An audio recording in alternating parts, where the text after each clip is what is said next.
Hey guys, मेरा नाम आनंद है और आप देख रहे हैं कोडिटअप। आज की इस वीडियो में हम करने वाले हैं क्लास 10 के इंफॉर्मेशन टेक्नोलॉजी कोड 402 का सैंपल पेपर, जो सीबीएसई का ऑफिशियल सैंपल पेपर है 2024-25 के स्टूडेंट्स के लिए, यानी कि जो बोर्ड के एग्जाम दे रहे हैं 2025 में, उन बच्चों के लिए सैंपल पेपर है जो सीबीएसई का ऑफिशियल सैंपल पेपर है। और इस पर्टिकुलर वीडियो में हम करने वाले हैं सेक्शन बी को, यानी सेक्शन ए ठीक इसके पहले वाली वीडियो में हमने कर लिया था, और ये वीडियो है सेक्शन बी, जो कि हमारा क्या होता है, सब्जेक्टिव टाइप क्वेश्चन होता है। तो चलिए स्टार्ट करते हैं।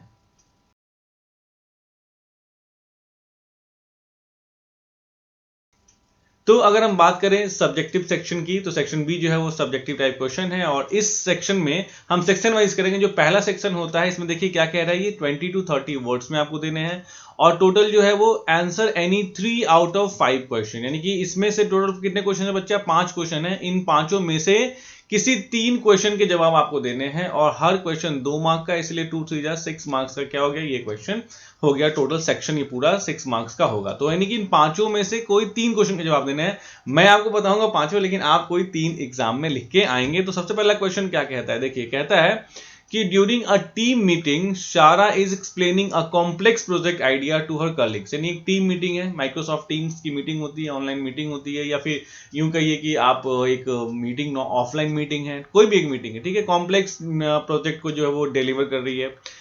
शी स्पीक्स टू क्विकली, बहुत जल्दी जल्दी जल्दी जल्दी जल्दी बोल रही है, use jargons and doesn't pause for question, मतलब बिल्कुल कॉम्प्लेक्स वर्ड्स को भी यूज कर रही है। दूसरा जो है वो रुकती भी नहीं है किसी से पूछने के लिए समझ में आया कि नहीं आया। As a result her team seems confuse, तो ऑब्वियसली बात है उसकी टीम कंफ्यूज हो जाएगी। And the project isn't fully understood, और प्रोजेक्ट है क्या समझ में नहीं आया सबको। What can Shara do to improve her verbal communication skill. तो ये सारा प्रॉब्लम पहली बात की आपको पता होना चाहिए कि वर्बल कम्युनिकेशन स्किल है, यानी कि उसको स्किल है जो उसको पता नहीं है कैसे हमें कम्युनिकेट करना चाहिए। और वर्बल कम्युनिकेशन स्किल जो होता है वो हम जैसे टीचर्स के लिए बहुत ज़्यादा इंपॉर्टेंट होता है, क्योंकि हम जो भी आपको एक्सप्लेन कर रहे हैं, अगर आप उसको अच्छी तरह से नहीं समझ पाए, हम एग्जाम्पल अच्छा नहीं दे पाए, आपको नहीं आपके दिमाग तक अपनी बातों को पहुंचा पाए, इसका मतलब हमारे पास ही अच्छा वर्बल कम्युनिकेशन स्किल नहीं है। तो वो क्या क्या कर सकते हैं, तो कॉमन सेंस, देखो इस क्वेश्चन के लिए आपको बस कॉमन सेंस अप्लाई करना है। क्या है, तो Sara can do the following to improve verbal communication. क्या कर सकती है वो, she can write down all the facts in an organised manner, ठीक है। एक चीट बनाइए, एक पेज बनाइए जिसमें सारे फैक्ट्स जो आप समझाना चाहते हैं, जैसे मैंने आपके लिए प्रेजेंटेशन बनाया है, मैं उस सारे प्रेजेंटेशन का आंसर भी लिख दिया था कि मुझे क्या समझाना है, कितना समझाना है, सब पता है मुझे।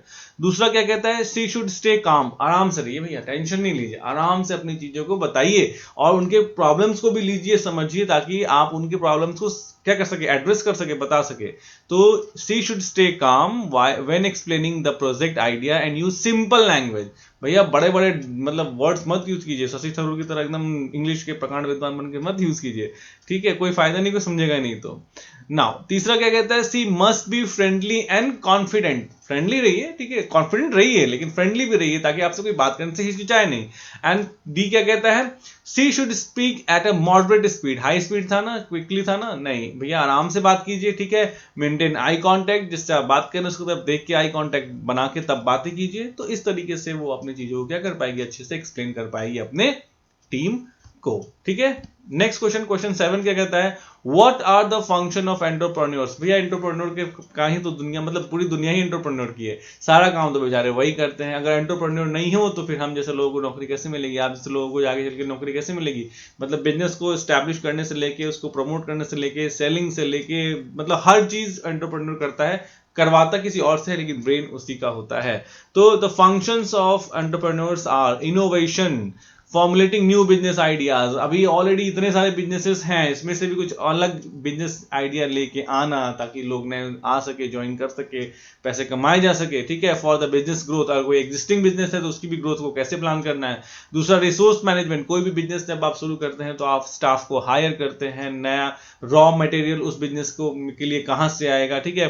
पेमेंट्स कैसे करनी है, कैसे कैसे आपको पेमेंट्स एक्सेप्ट करनी है, ये सारा काम भी देखने का काम किसका होता है, हमारे एंटरप्रेन्योर का होता है। तीसरा डिसीजन मेकिंग, बहुत सारी चीजों की डिसीजन मेकिंग भी करनी पड़ती है कंपनी के लिए, क्या सही है क्या नहीं सही है, कितने पैसे में क्या खरीदना है, कितने पैसे में क्या बेचना है, क्या मार्केट की लोकेशन होगी, बहुत सारी चीजों की डिसीजन जो है वो क्या होना है, आपको करना है। रिस्क भी लेना पड़ता है, ठीक है। कभी कभी ऐसी चीजें होती हैं जो आपको सस्ते में बेचनी पड़ती है, इवन जितने में आपकी कॉस्ट प्राइस उससे कम में भी बेचनी पड़ती है मार्केट में कंपटीशन को देखने के लिए। तो बहुत तरह के रिस्क हैं, जैसे एक नया बिजनेस स्टार्ट करना है, वो भी एक रिस्क है, क्योंकि इसमें बहुत सारे टाइम लगता है, एफर्ट लगता है, मनी लगता है, और कोई गारंटी नहीं है कि रिटर्न आएगा कि नहीं आएगा, राइट। नॉट प्रॉब्लम सॉल्विंग, बहुत सारी तरह के प्रॉब्लम्स, अनएक्सपेक्टेड प्रॉब्लम्स कभी भी अराइज हो सकते हैं, ठीक है। उन प्रॉब्लम्स को भी केटर करना किसका काम होता है, एंटरप्रेन्योर का काम। मतलब कह सकते हैं कि बिजनेस का जो होल एंड सोल होता है एंटरप्रेन्योर, जैसे यही है Code It Up, it's also kind of educational business. अब इसमें जो भी डिसीजंस लेने हैं वो मुझे लेने हैं, है ना।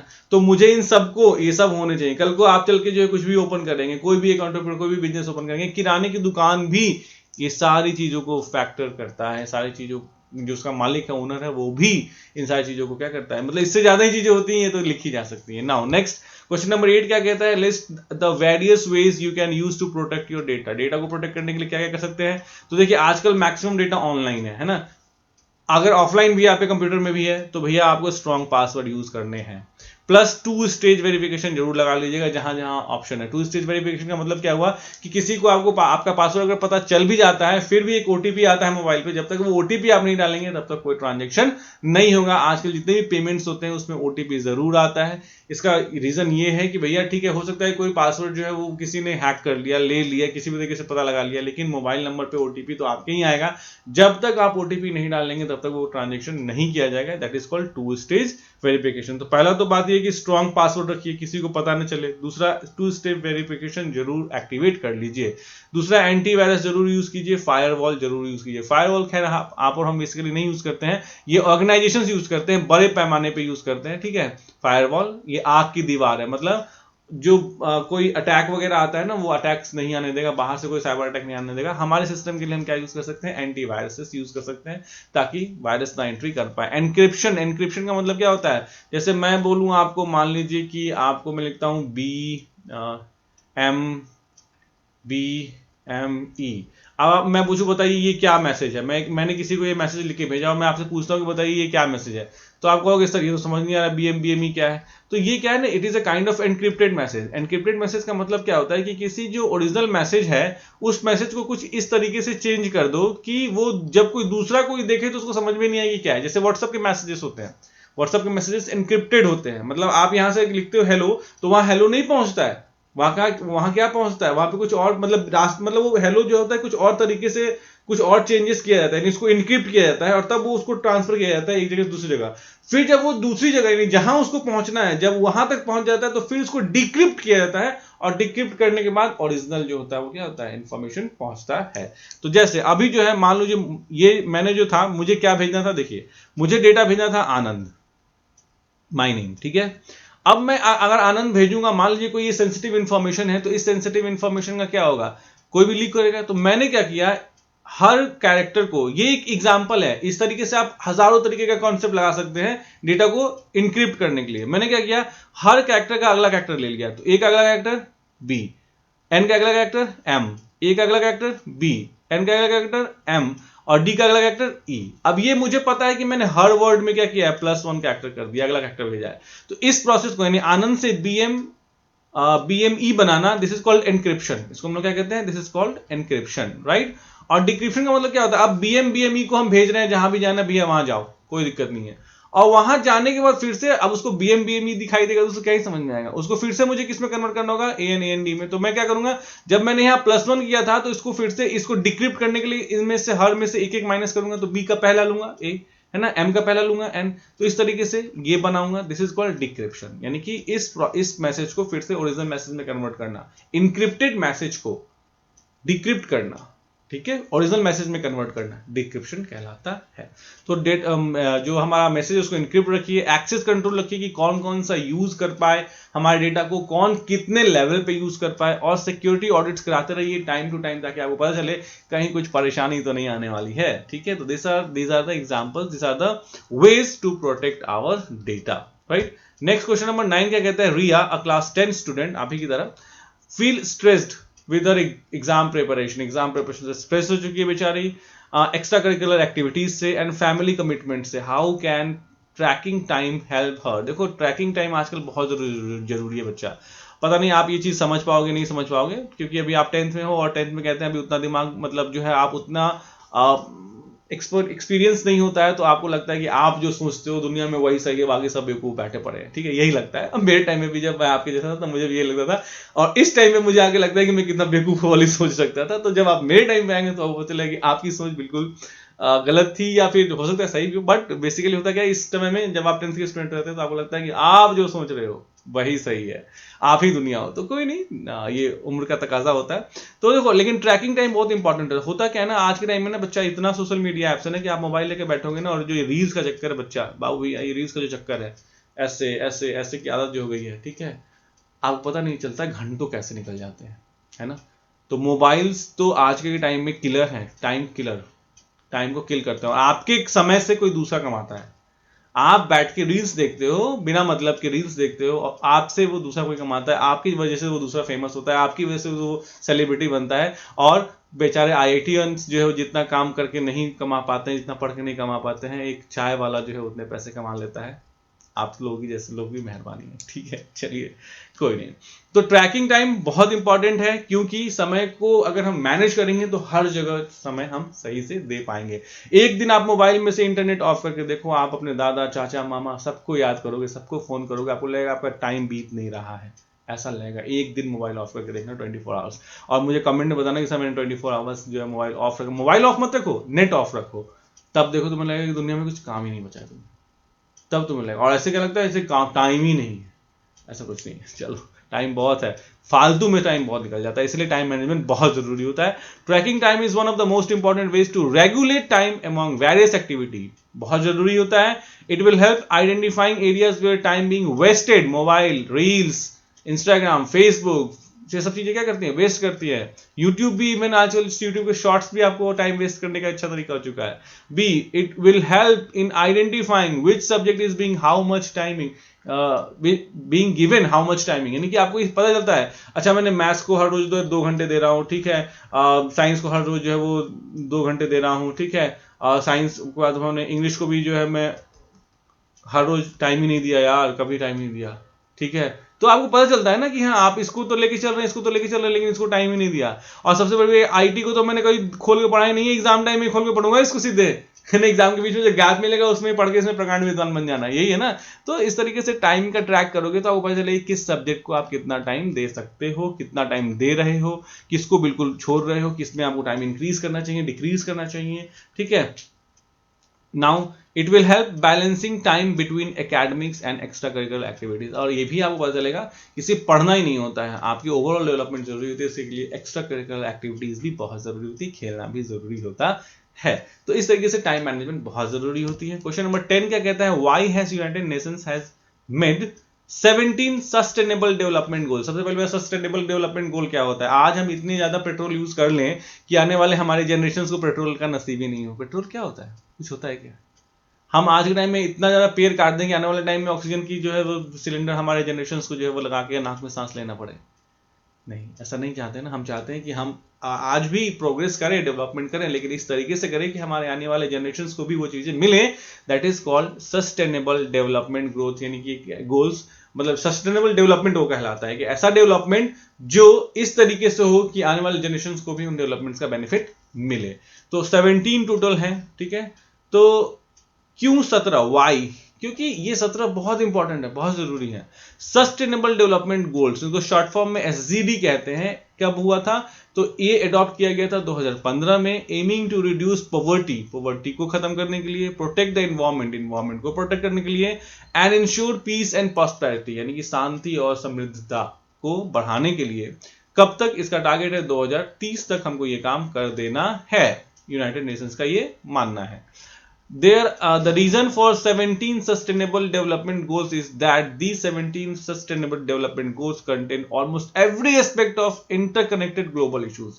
यानी 17 ऐसे इश्यूज हैं जो एक दूसरे से इतना हाईली कनेक्टेड है और पूरी दुनिया के इश्यूज इसमें एक साथ समाहित हो जाते हैं। इसलिए है क्या क्या है इसमें, तो no poverty, zero hunger, good health, quality education, gender equality, clean water and sanitation, affordable and clean energy, decent work and economic growth, industry innovation and infrastructure, ये सब आपको रटने पड़ेंगे. reduced inequalities, sustainable cities and communities, responsible consumption and production, climate action, life below water के बारे में भी सोचना है कि किसी दिन जब सारे ग्लेशियर्स पिघल जाएंगे तो फिर जब वाटर के अंदर कैसे जिया रहेंगे. लाइफ ऑन लैंड, जमीन पे कैसे रहना है, पेड़ को उगाने पड़ेंगे, जिस हिसाब से पेड़ काटे जा रहे हैं बहुत मुश्किल होगा. Peace, justice and strong institutions and partnership for goals, ये सारे 17 आपको रटने पड़ेंगे. ये रट लीजिएगा, ठीक है. लिखेंगे तो ज्यादा इंपैक्ट आएगा, नहीं लिखेंगे तो थोड़ा सा कम इंपैक्ट आएगा. लेकिन 2 नंबर क्वेश्चन है तो मिनिमम आप तो, लेकिन क्वेश्चन ही पूछता है कि 17 तो लिख दीजिएगा तो ज्यादा अच्छा रहेगा, ठीक है. नाउ नेक्स्ट है, फिर से अब अगला एक सेक्शन स्टार्ट होता है. इसमें कहता है answer any 4 out of 6 question, है ना, और 20 से 30 वर्ड. देखिए मैं जो ज्यादा वर्ड यूज कर रहा हूँ, ये 20 से 30 वर्ड नहीं है, बहुत सारे वर्ड्स हैं. आप इसमें से कटिंग शटिंग कर सकते हैं, ठीक है, कोई दिक्कत नहीं है. कंप्यूटर साइंस है, ये हिस्ट्री ज्योग्राफी नहीं है, हिस्ट्री नहीं है स्पेशली जो बुरा आपको लिखने की कहानी है, ठीक है. तो उससे देखिए लिखिएगा. चलिए, तो आंसर एनी 4 है, ठीक है. तो चलिए सबसे पहला क्वेश्चन क्या कहता है, in open office writer what are styles, list 2 open office writer styles option. तो देखो ओपन ऑफिस राइटर में स्टाइल्स क्या होता है, तो देखो in Open Office Writer styles are powerful tool for applying formatting. यानी अगर आपको फॉर्मेटिंग अप्लाई करना है, ठीक है, फॉर्मेटिंग मतलब क्या होता है, बोल्ड, इटैलिक, अंडरलाइन जो है वो कितना आप जो है लेफ्ट में जो है वो कितना स्पेस देंगे, राइट में कितना देंगे, टॉप में मार्जिन, राइट में मार्जिन, लेफ्ट में मार्जिन, बॉटम में मार्जिन, ठीक है. किसको आप जैसे एक्स स्क्वायर लिखना है तो ये 2 ऊपर लेके जाना है, H2O लिखना है तो ये 2 नीचे लेके जाना है. तो इसका मतलब these are called what, formatting styles, ठीक है. बहुत सारे स्टाइल्स होते हैं, ठीक है. It is the way to design the document with consistent look, एक जैसा लुक देना, किसको हेडिंग 111 देना है, किसको हेडिंग 222 देना है, ठीक है. और बहुत सारे स्टाइल्स होते हैं like paragraph, character, frame, page, list, table, ये सारे स्टाइल्स होते हैं, ठीक है. नेक्स्ट 12th क्वेश्चन क्या कहता है, differentiate between safety and security. देखो दोनों टर्म्स जो होते हैं वो लगते तो एक जैसे हैं लेकिन दोनों अलग होता है. सेफ्टी का मतलब क्या होता है और सिक्योरिटी का मतलब क्या होता है. देखो सेफ्टी और सिक्योरिटी में बहुत बड़ा डिफरेंस है, और सबसे बड़ा डिफरेंस ये होता है, सेफ्टी जो होता है वो प्रेडिक्टेबल इश्यूज से होता है. यानी कि जैसे मान लो आप ऑफिस में काम कर सकते हो सकता है कि आग लग जाए, ये प्रेडिक्टेबल है, ठीक है. तो आप उसके लिए सेफ्टी मेजर अडॉप्ट करते हो कि भैया हमारे पास जो है वो आग से निपटने की सारी चीजें होनी चाहिए, नोन थ्रेट्स हैं, ठीक है. वही चीज लिखा हुआ है कि safety and security seems to be same but different. The major differences are safety is generally concern with unintentional threats, known threats कह सकते हैं, like natural events or any unforeseen incidents like fire, flood, ठीक है, short circuit, ये सब चीजें जो है वो पता होती है, हो सकती है, ठीक है. तो उसके लिए हमारे पास सेफ्टी होता है. लेकिन सिक्योरिटी हमें नहीं पता कौन आगे हमें कब गोली मार जाए कौन हमारे पीछे पड़ा हुआ है, चाहता है कि कब मौका मिले इसको थप्पड़ मारे, घूसा मारे, ठीक है. तो that is called what, security. और सिक्योरिटी के लिए हम पर्सनल सिक्योरिटी गार्ड रखते हैं. तो security is generally concern with intentional threat like attack, theft, violence, ये होता है सिक्योरिटी से कंसर्न. नेक्स्ट है क्वेश्चन नंबर 13. ये क्या कहता है, what are the benefits of sharing spreadsheet. अब स्प्रेडशीट को अगर आप शेयर करोगे बच्चा तो सबसे बड़ा बेनिफिट क्या है कि आप एक काम को जल्दी से जल्दी वाइंड अप करोगे, लेस टाइम में वाइंड अप करोगे. यानी आप मान लो आपकी टीम में 5 लोग थे और उसी एक स्प्रेडशीट पे सबको काम करना है, तो इस स्प्रेडशीट को शेयर कर दो ना, ताकि सब उस पर काम लगातार करते रहे, कॉन्टिन्यूसली एक साथ कर सकते हैं. जी हाँ बिल्कुल कर सकते हैं. एक ही स्प्रेडशीट पे 5 लोग, आप उसको ऑनलाइन जो है वो शेयर कर दो, 5 लोग एक साथ काम करेंगे, ठीक है. और फिर उससे क्या होगा, लेस टाइम लगेगा, लेस एफर्ट लगेगा, कौन क्या कर रहा है, कितना कर रहा है ये भी मुझे पता चलता रहेगा, कौन कौन कितने एफर्ट्स दे रहा है ये भी पता चलता रहेगा. तो ये लिखा हुआ है कि spreadsheet are used for performing mathematical calculations. Okay, it is beneficial to share spreadsheet because multiple people will be able to work simultaneously. मतलब एक साथ मल्टीपल लोग, यानी कि बहुत सारे लोग एक साथ जो है वो काम उस फाइल पे कर पाएंगे. The changes will be visible to all, और कोई एक जो चेंजेस करेगा वो सबको विजिबल होगा, ठीक है. और obviously faster completion of work, काम जल्दी खत्म होगा. क्वेश्चन नंबर 14 क्या कहता है, Guneet has completed his assessment in 4 subjects and received the following marks. 75 maths में आए हैं, 68 साइंस में आए हैं, 82 इंग्लिश में आए हैं, 70 हिस्ट्री में आए हैं. The student needs to achieve an overall aggregate of 75% marks, यानी कि 5 सब्जेक्ट को मिला के उसको कितना चाहिए, 75 मार्क्स. अब वो जानना चाहता है, गुरनीत जो है वो जानना चाहता है, ठीक है, कि भैया कि फिफ्थ में मुझे कितना एग्जाम आया, ठीक है, यानी कि कितना मार्क्स है, नॉट एग्जाम, कितना मार्क्स आया। तो he still has to take the exam in the fifth subject which is geography. अब बेचारे को ज्योग्राफी का एग्जाम देना है। Which Calc tool and menu option he can use to check how many marks he has to score in fifth subject to get required percentage। यानी कि भैया मेरे को मैथमेटिक्स में जो है वो 75 आ गए हैं, ठीक है, 68 आ गए हैं, साइंस में 82 आ गया, इंग्लिश में 70 आ गया, हिस्ट्री में अब पांचवा यहाँ बचा हुआ और टोटल मिला के मेरे को टोटल कितना चाहिए, कम से कम 75% मार्क्स चाहिए।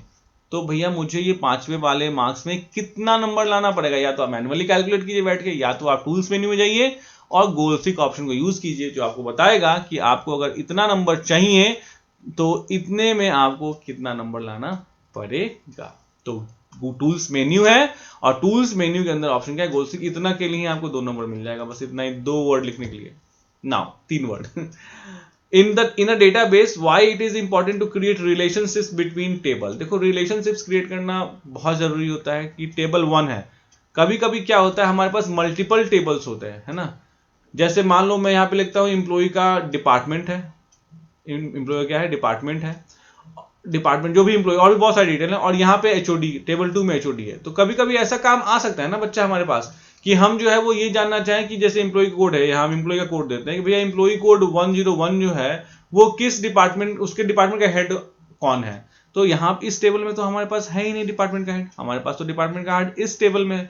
तो जब हम इन दोनों को आपस में रिलेट करके रखेंगे तभी तो इन दोनों से हम डेटा को एक्सट्रैक्ट कर पाएंगे, और इस तब जाके हम क्या कर पाएंगे, ये बता पाएंगे कि इस फलाने कोड का एचओडी कौन है, कब, जब ये दोनों टेबल्स आपस में क्या हो, कनेक्टेड हो। इसलिए रिलेशनशिप बहुत इंपॉर्टेंट होता है। तो सबसे पहले आप डेटाबेस का डेफिनेशन लिख दीजिए। देखिए यही है, 20 से 30 वर्ड वाला है, ठीक है। Database is organise collection of data, ठीक है, ऑर्गेनाइज कलेक्शन होते हैं, डेटा जब ऑर्गेनाइज करके रखते हैं। One of the major feature of database is its consistency, यानी हमेशा डेटा कॉन्सिस्टेंट होगा। अगर मेरे पास दिल्ली में मेरा अकाउंट बैलेंस 5 रुपया है, तो जो है यूपी में भी किसी में लखनऊ में चला जाऊं तो वहां पे भी मेरा अकाउंट बैलेंस 5 रुपया ही दिखाएगा, कॉन्सिस्टेंसी है, ठीक है। रिडंडेंसी, रिडंडेंसी मतलब होता है duplication of data. What is the meaning of redundancy, duplication of data, यानी कि डेटा जो है वो कभी डुप्लीकेट नहीं हो सकता है, किसमें, हमारे डेटाबेस में, right. The relationships among tables makes it sure that redundancy of data is avoided. Relationship से क्या फायदा होता है कि सेम डेटा बार बार रेप्लिकेट नहीं करता है। Redundancy refers to replication of data, यानी कि सबसे बड़ा बेनिफिट रिलेशनशिप्स का क्या है कि इसके जरिए हम डेटा की रिडंडेंसी को कंट्रोल कर सकते हैं, डेटा बार बार डुप्लीकेट नहीं होगा। मान लीजिए मैं इसमें भी एचओडी लिखता, इसमें भी एचओडी लिखता, क्या फायदा है, एचओडी मैंने सिर्फ इसमें डाला, इसमें मैंने एचओडी इस वाले टेबल में मैंने एचओडी डाला नहीं, इन दोनों को रिलेट कर दिया। अब मुझे जरूरत पड़ेगी तो मैं यहां से निकाल लूंगा। इससे क्या हुआ, यही सेम फील्ड जो है, यही सेम कॉलम यहां पे भी लाके रखने की जरूरत हमारी क्या हो गई, फिनिश हो गई। नेक्स्ट है question number 16, what is occupational overuse syndrome, OOS, what are the causes for it. देखो ऑक्यूपेशनल ओवरयूज सिंड्रोम नाम ही है, ओवरयूज यानी हद से ज्यादा यूज कर रहे हैं। Is also known as repetitive या रेपिटेशन स्ट्रेन इंजरी, यानी कि this refers to a condition where muscle, tendons or soft tissue muscles are injured due to repetitive nature of work due to continuous sitting on a same posture। जब आप एक ही posture पे बार बार बैठे रहते हो, जैसे मैं इतने देर से समझा रहा हूँ, चलो ठीक है 1 घंटे बैठ सकते हो, लेकिन कहा जाता है कि हर 2 घंटे में उठो, थोड़ा सा वॉक करो और फिर जो है वो काम करो, राइट। तो this is called over use. जब लगातार आप बैठे हो 10-10 घंटे, बड़ा घंटे आप एक जगह बैठे हुए एक ही पोस्चर को मेंटेन कर रहे हो, तो ये सारे मसल्स में पेन आ जाएगा, ठीक है। That is called occupational overuse syndrome. This includes pain, stiffness, swelling, बहुत सारे अफेक्टेड मसल्स में आ सकता है, ठीक है। Now question number, okay next, ये देखो ये है, क्या कहता है, आंसर एनी 3 आउट ऑफ 5, यानी 50 to 80 वर्ड्स। ये सब ध्यान देना बच्चा कितने वर्ड्स में, ताकि उसी के आसपास लिखो। और ये 5 क्वेश्चन है, ये पांचों क्वेश्चन को मैंने एक साथ रख दिया ताकि आपको पता चले। इसमें से हर क्वेश्चन 4 मार्क्स का है, और आपको जो है वो कितने क्वेश्चन के जवाब देने हैं, किसी भी 3 क्वेश्चन के जवाब आपको देने हैं। चलिए देखते हैं वो क्वेश्चन नंबर 17 पहले देखते हैं क्या कहता है। A team of writers is collaborating on a report using word processing software। ठीक है, एक रिपोर्ट बना रहे हैं टीम ऑफ राइटर्स, ठीक है, with track changes feature। one writer creates the initial draft which then needs to be reviewed and edited by rest of team। ठीक है। इसका मतलब क्या हुआ कि भैया कुछ राइटर्स हैं जो कुछ काम कर रहे हैं, उसमें से एक राइटर सबसे पहले क्या करेगा, सबसे पहले वो कोई एक डॉक्यूमेंट बनाएगा और उसी डॉक्यूमेंट को बाकी सारे राइटर क्या करेंगे, एडिट करेंगे, रिव्यू करेंगे भैया ठीक है या नहीं ठीक है, उसमें और कुछ क्या ऐड ऑन किया जा सकता है। अब उसके बेस पे आपको ये 4 सवाल देने हैं, 4 नंबर का है, इसीलिए हर क्वेश्चन का जो है वो 1 मार्क्स वेटेज है। कहता है why is track changes feature essential for collaborating document editing.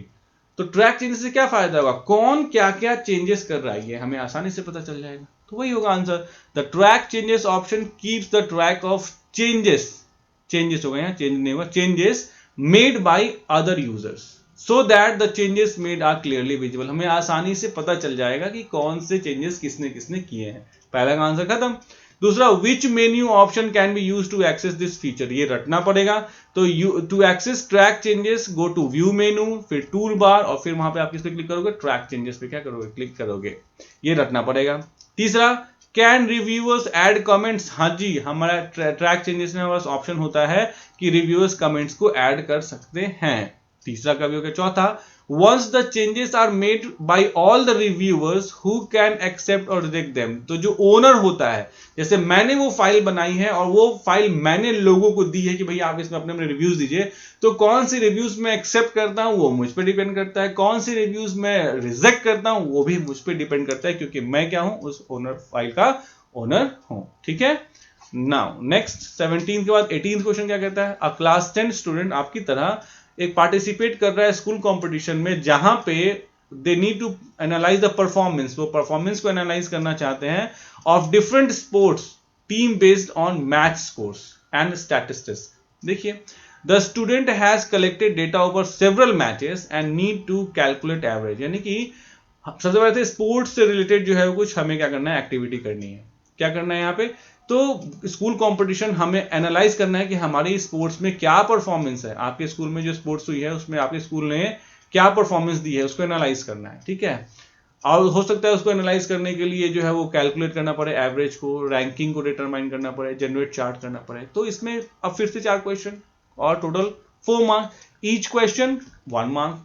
How are macros in Calc helpful, तो मैक्रोज क्या होता है, रेपिटेटिव वर्क को अगर आप कर रहे हैं, यानी बार बार एक ही जैसे काम को कर रहे हैं, तो रेपिटेटिव वर्क को उस काम को करने के लिए हम क्या बना देते हैं, मैक्रो बना देते हैं। मैक्रो उस काम को एक बार में कर देगा, वन एक ही बार में कर देगा। मतलब कोई भी चीज आप कर रहे हैं, 5, 6, 10 प्रोसेस शामिल है उसमें, उसको आप रिकॉर्ड कर लीजिए, मैक्रो को रिकॉर्ड कर लीजिए। अब वो एक एक्टिविटी बन जाएगी और जैसे ही वो आप की स्ट्रोक दबाएंगे, जैसे कि आप कोई भी एक जो कॉम्बिनेशन ऑफ कीज देंगे, जैसे ही वो कॉम्बिनेशन ऑफ की दबाएंगे वो वर्क ऑटोमेटिकली क्या होता है, परफॉर्म हो जाता है। तो वही चीज यहाँ लिखा हुआ है एक आंसर कि repetitive nature of work can be stored as a sequence of steps, यानी कि आप स्टोर कर सकते हो सीक्वेंस ऑफ स्टेप्स को, एक ही जैसे काम को, in macros which can be applied directly to selected cells, आसानी से कर सकते हो।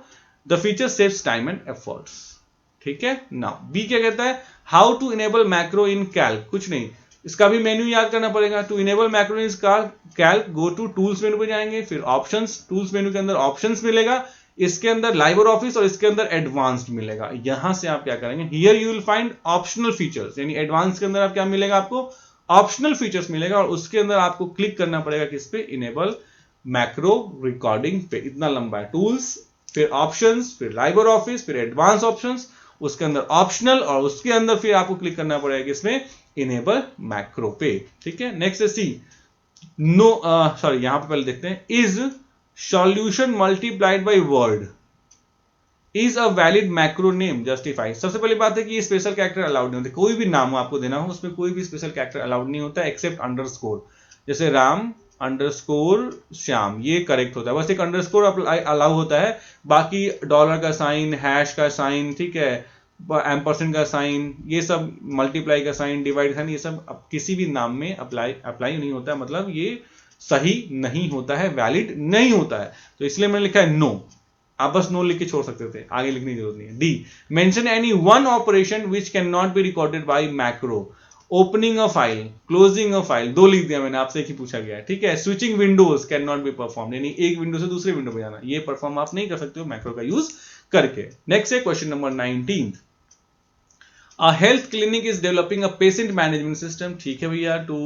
streamline patient intake, ठीक है, कौन पेशेंट जो आ रहा है, किसकी क्या अपॉइंटमेंट्स है, किसकी क्या मेडिकल रिकॉर्ड्स है, they need to implement forms, obviously forms चाहिए होगा डेटा लेने के लिए, ठीक है, ताकि जो है नया पेशेंट रजिस्टर कर सके अपॉइंटमेंट के लिए, अपॉइंटमेंट स्केड्यूलिंग के लिए, एंड अपडेटिंग मेडिकल हिस्ट्रीज को अपडेट करने के लिए। मतलब आप एक पेशेंट से रिलेटेड सारी एक्टिविटीज को परफॉर्म करना चाहते हैं।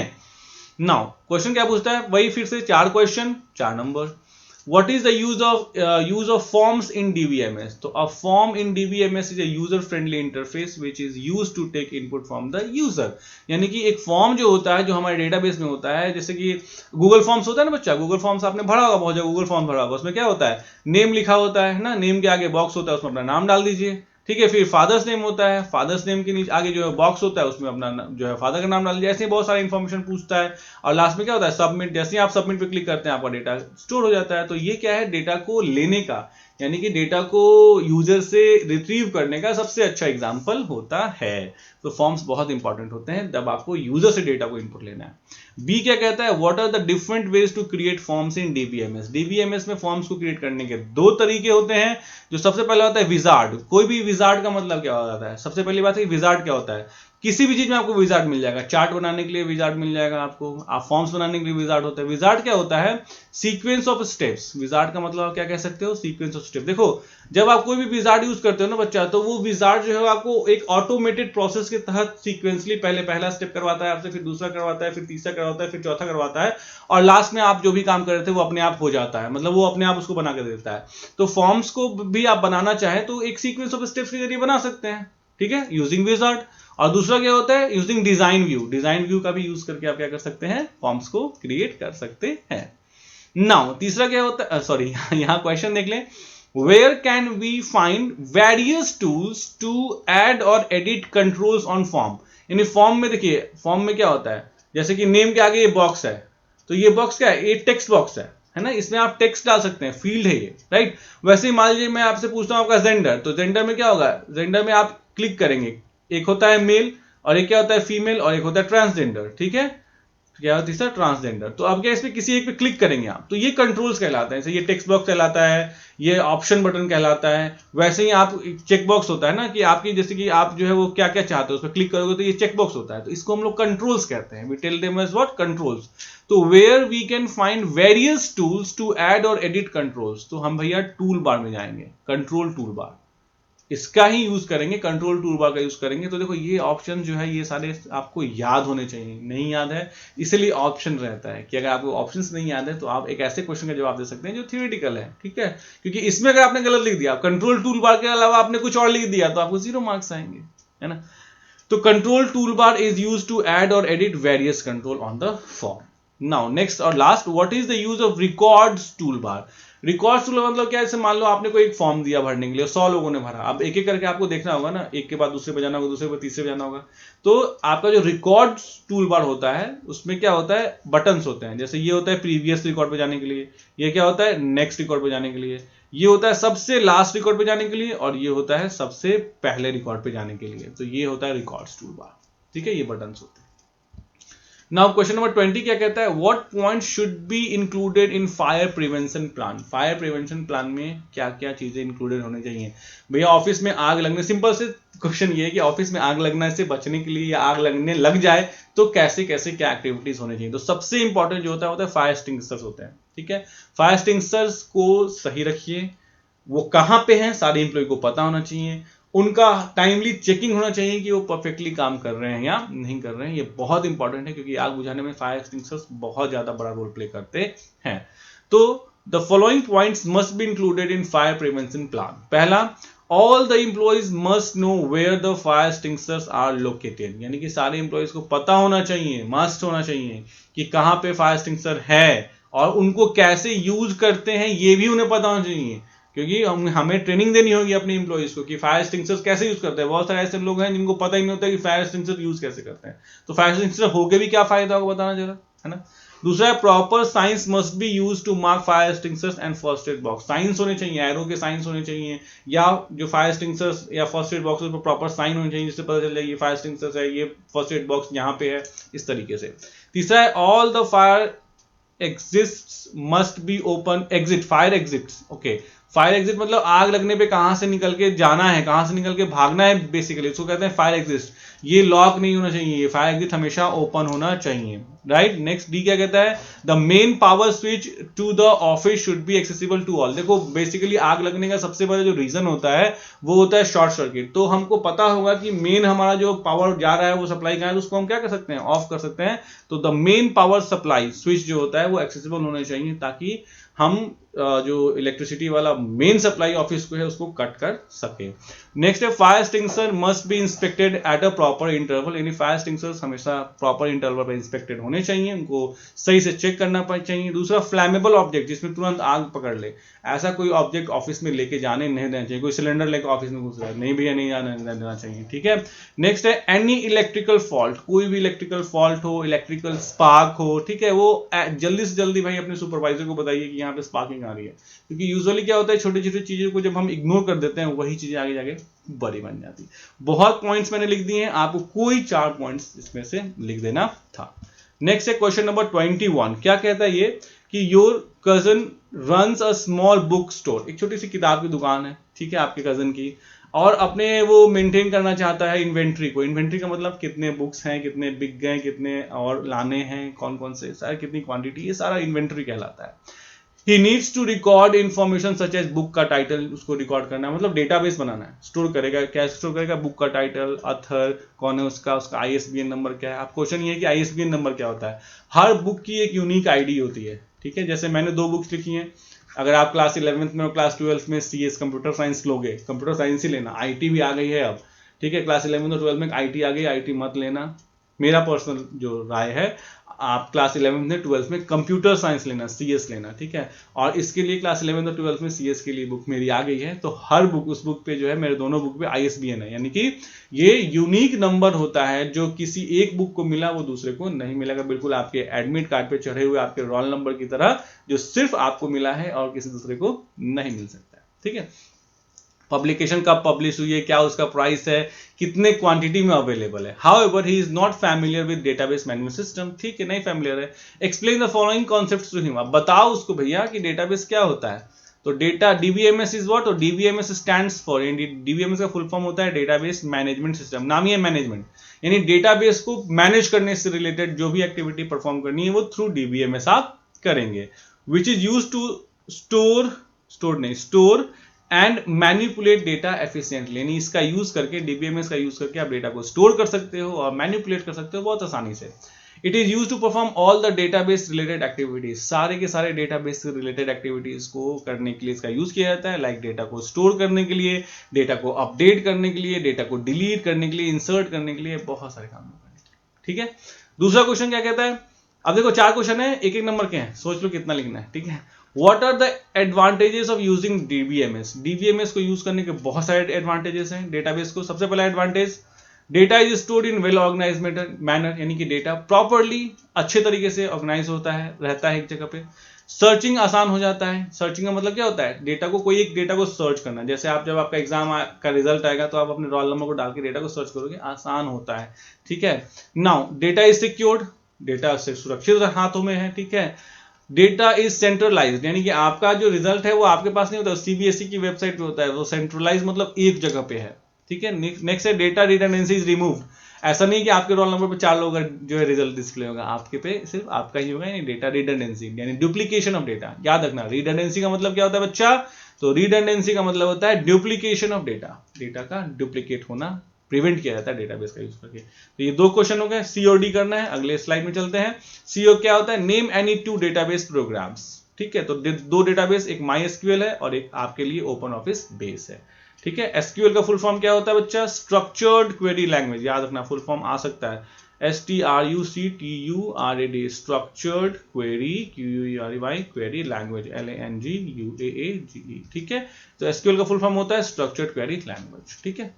MySQL छोड़ दो, एसक्यूएल आता है, अभी आपको उतना नहीं आगे बढ़ना है। नेक्स्ट लास्ट क्या है, which field can be set as primary key. बच्चा देखो प्राइमरी की जो होता है एक कांस्टेंट होता है, कांस्टेंट का मतलब क्या होता है, सेट ऑफ रूल्स। जब हम कोई भी टेबल बनाते हैं बच्चा, तो हम जो है वो क्या करते हैं, उसमें कांस्टेंट डालते हैं। कांस्टेंट का मतलब क्या होता है, सेट ऑफ रूल्स, नियमों का नियम एक तरह से कह सकते हैं। जैसे कि हम जब सड़क बनाए हैं, जैसे हमारा देश है रूल्स से चलता है ना, कहते हैं ना संविधान से चलता है, तो उसमें सेट ऑफ रूल्स है कि क्या क्या सही है क्या क्या गलत है। तो वैसे ही जब भी हम कोई टेबल बनाते हैं तो टेबल में हम कॉन्स्टेंट्स डालते हैं, और हर कॉन्स्टेंट का अपना एक रूल होता है। वो कॉन्स्टेंट जब इंप्लीमेंट होता है तो वो एक रूल इंप्लीमेंट करता है। जैसे प्राइमरी की क्या कहता है कि किसी भी फील्ड को अगर आपने प्राइमरी की बना दिया है तो उसको आप पहली बात ब्लैंक नहीं छोड़ सकते, इसका मतलब उसमें कोई ना कोई वैल्यू देनी पड़ेगी, ठीक है। और दूसरा, वो डुप्लीकेट वैल्यू नहीं हो सकता है, नो डुप्लीकेट वैल्यू, उसमें डुप्लीकेट वैल्यू जो है वो अलाउड नहीं होंगे। जैसे आपका एग्जांपल, आपका जो एडमिट कार्ड है, क्या आपको बिना रोल नंबर के कोई आईडी कार्ड मिल सकता है, मतलब आपका एडमिट कार्ड बिना रोल नंबर के हो सकता है, बिल्कुल नहीं। क्या आपका रोल नंबर किसी दो लोगों को मिल सकता है सेम, बिल्कुल नहीं। तो दैट इज यानी कि आपका जब एडमिट कार्ड यानी बच्चों क्लास 10 के बच्चों का जब डेटाबेस बनाया गया होगा, तो उसमें आईडी, उसमें जो प्राइमरी की किसको बनाया गया होगा, आपके रोल नंबर को, क्योंकि प्राइमरी की चूंकि रोल नंबर है इसलिए प्राइमरी की में को ब्लैंक नहीं छोड़ पाएंगे, और एक को दे दिया जो रोल नंबर वो दूसरे को नहीं देंगे। तो ये क्या होता है, जब डेटा एंट्री हो रही होगी ना, और अगर गलती से टाइप करने वाले ने गलत, मतलब एक रोल नंबर को दोबारा से सेम रोल नंबर टाइप कर दिया, वो वहीं पे रोकेगा, आपको बोलेगा एरर एरर एरर। क्यों, आपने उसको प्राइमरी की बनाया था। तो जब उसमें एक रूल इंप्लीमेंट हो गया, वो क्या हो गया कि जब आपको एक रोल नंबर आ गया है तो सेम रोल नंबर दूसरे किसी को नहीं आएगा, तो इससे डेटा डुप्लीकेट हो ही नहीं पाएगा। दूसरा, अगर आप कोई रोल नंबर का फील्ड छोड़ के गलती से आगे बढ़ने का सोचेंगे कि अरे मिस हो गया, बोलेगा नहीं भैया आगे नहीं बढ़ सकते, आपको रोल नंबर तो डालना ही पड़ेगा। तो this is the benefit, right. तो प्राइमरी की का कॉन्सेप्ट समझा दिया, और अभी थोड़ा देर पहले मैंने आपको बताया था आईएसबीएन नंबर क्या होता है, किसी बुक के लिए यूनिक होता है, यानी कि एक बुक को जो एक आईएसबीएन नंबर मिल गया वो दूसरे बुक को नहीं मिलेगा। प्लस बिना जो है वो बिना आईएसबीएन नंबर के कोई बुक आ ही नहीं सकती, यानी कि बिना आईएसबीएन, यानी it can not be left blank. तो यूनिक भी है, और नल नॉट नल, नल मतलब क्या होता है बच्चा, what is the meaning of null, null का मतलब होता है blank value. What is the meaning of null, null का मतलब होता है ब्लैंक, और नॉट नल मतलब ब्लैंक नहीं हो सकता है, सिंपल सा कॉन्सेप्ट। तो ऑब्वियसली कहता है क्वेश्चन क्या कि which field can be set as primary key, कौन सा फील्ड जो है वो आप प्राइमरी की तरह सेट कर सकते हो। तो आपको देखो यहाँ पे दिखा हुआ है, such as book title, same title से अलग अलग बुक हो सकते हैं, सेम अथर, यानी मैंने जैसे 2 बुक्स लिखे हुए हैं, हो सकता है आगे चल के 10 हो जाए। आईएसबीएन नंबर लिंक किसी का जो है वो सेम नहीं हो सकता है। तो इन दिस केस, यानी कि इस केस में the ISBN number can be set as primary key, ISBN number को हम प्राइमरी की बना सकते हैं, क्योंकि ISBN number for all the books are unique and there can't be a single book without ISBN number, और कोई भी एक बुक ऐसा नहीं हो सकता है जिसमें आप आईएसबीएन नंबर दो ही नहीं। So this was the complete explanation of section B, right? So I hope आपको ये एक्सप्लेनेशन, ये वीडियो पसंद आई होगी। अगर आई है तो प्लीज लाइक, सब्सक्राइब और शेयर जरूर कीजिएगा। Thanks for watching the video, thanks.